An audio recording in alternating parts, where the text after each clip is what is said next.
হাই everyone, কি খবৰ? ভালে আছেনে সকলোৱে? আজি বনালোঁ নৰসিংহ পাতেৰে শ'ল মাছৰ লগত মাছৰ জোল। নৰসিংহ পাতৰ কথা আৰু ক'বই নালাগে, তাতে আকৌ শ'ল মাছৰ সৈতে জুতি খুব ভাল লাগে। পিছে আহক একেবাৰে মোৰ নৰসিংহ গছজোপাৰ ওচৰলৈ লৈ যাওঁ। মোৰ বাৰীতে এয়া দেখিছেনে, একদম লহপহকৈ হৈ আছে এয়া নৰসিংহ। যি মন যায় আৰু পকোৰা খোৱা, মাছৰ সৈতে খোৱা সকলো প্ৰায় কৰিব পাৰি। আৰু এয়া মই তাৰে কোমল কোহ ওলাই আছে ইমান, মই প্ৰায় ওপৰৰ কোহবিলাক ছিঙি দিওঁ, তেতিয়া গছজোপা আৰু অকণমান জোপোহা হৈ যায়। ইমান ধুনীয়া হৈ আছে দেখিছেনে? এয়া এইখিনি লৈ লৈছোঁ। এতিয়া ব'লক পাকঘৰলৈ যাওঁ, বনোৱাৰ যোগাৰ কৰোঁ। আৰু সকলোকে মোৰ চেনেল মুন ক্ৰিয়েশ্যনলৈ আকৌ এবাৰ আদৰণি জনালোঁ। আৰু এয়া মই লৈ লৈছোঁ শ'ল মাছ, নিমখ হালধি এয়া দি লৈ প্ৰথমতে মই মাছখিনি মেৰিনেট কৰি ল'ম। এই ঔষধি পাতবিলাকেৰে মাজে মাজে খাব লাগে, নহয়নে? এতিয়া কেৰাহী এখনত প্ৰথমতে মাষ্টাৰ্ড অইল দি লৈ মাছকেইডোখৰ অলপ ফ্ৰাই কৰি লওঁ।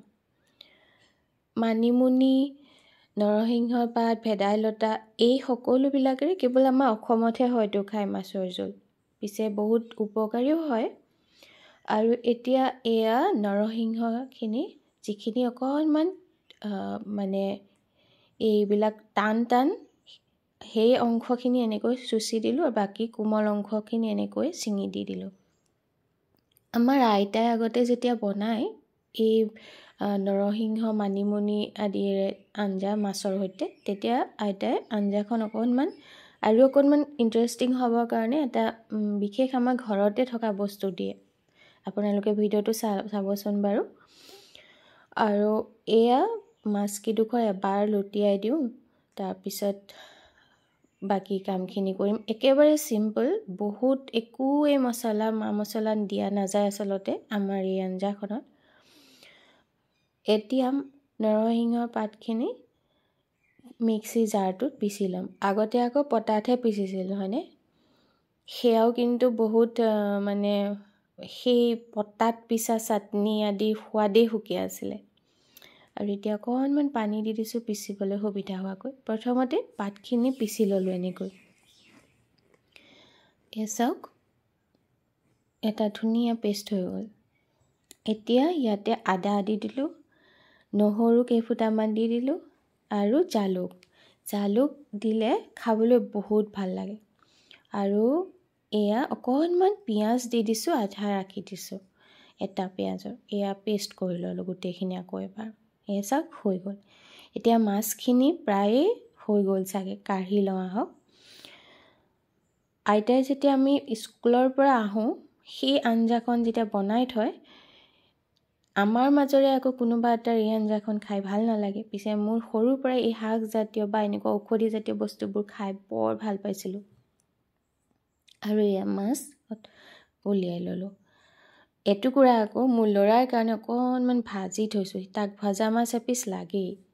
এয়া মোৰ মাছ ভজা হৈ গ'ল। এতিয়া সেই তেলতে মই নহৰু কেইটামান ফুটিবলৈ দিলোঁ আৰু কেঁচা পকা জলকীয়া এটা আৰু পিঁয়াজ আৰু কালজিৰা এয়া দি অকণমান সময় ভাজি লওঁ।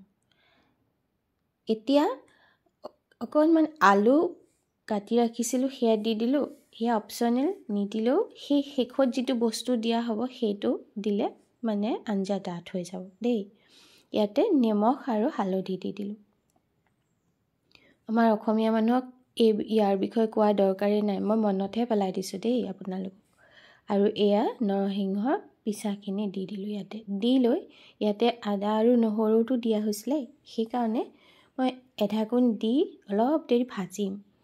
আৰু এয়া এবাৰ ঢাকি ভজাৰ পিছত এয়া চাওক, এইখিনি ধুনীয়া পাগ হৈ গ'ল। এতিয়া আলু সিজি গ'ল, মই দেখুৱাই দিছোঁ দেখিছেনে? এতিয়া ইয়াতে মই সেই মিক্সি জাৰটোৰ পানী দি যিমানখিনি লাগি আছিলে সেইখিনিৰে সৈতে জোখত পানী দি দিম, যাতে আঞ্জাখন উতলি ধুনীয়া টেষ্ট এটা ওলায়। ইয়াতে এয়া মাছ দি দিলোঁ। শ'ল মাছ বাৰু মূলাৰ সৈতে আটাইতকৈ বেছি ভাল লাগে। পিছে কাঠ মাছ এইবিলাক ঔষধি পাতিৰেও বহুত ভাল লাগে। এতিয়া মাছকেইডোখৰ দি ঢাকি দিলোঁ আৰু সেয়া উতলো মানে এই আইতাই ব্যৱহাৰ কৰা এই বুদ্ধিটো চাওঁ। এইটো হ'ল শুকুওৱা পিঠাগুড়ি চামুচেৰে 2 চামুচ দি পানীত গুলি ল'লোঁ। ডাইৰেক্ট যদি আঞ্জাখনত দি দিওঁ পিঠাগুড়িখিনি মিলোৱাতে বহুত কঠিন হ'ব। আপোনালোকৰ বাৰু ভিডিঅ'টো ভাল লাগিছেনে? একেবাৰে সাধাৰণ এখন অসমীয়া মাছৰ জোলৰ ৰেচিপি আৰু ইয়াতে বিশেষ একো কথাই নাই। পিছে কিছুমান বস্তু আমাৰ নিজৰ যেতিয়া বুকুৰ আপোন হয় দেখি ভাল লাগে নহয়নে? আৰু এয়া ঢাকনি খোলাৰ পিছত দেখিলোঁ দিব পৰা হৈ গ'ল আৰু পিঠাগুড়িখিনি দি লৰাই ঢাকি দিলোঁ। এতিয়া চাওক আঞ্জাখন ডাঠ হৈ পৰিব আৰু এটা ক্ৰিমি ভাৱ ওলাব। ইয়াতে ধনিয়া পাত অকণমানো দি দিলোঁ আৰু গৰম গৰম ভাতৰ সৈতে খাবলৈ একদম ৰেডি হৈ গ'ল। যিসকলে জ্বৰ কাহৰ পৰা ৰিচেণ্টলি উঠিছে তেখেতসকলৰ কাৰণেও বহুত ভাল লাগিলে ৰেচিপিটো। কমেণ্ট এটা কৰি জনাব দেই।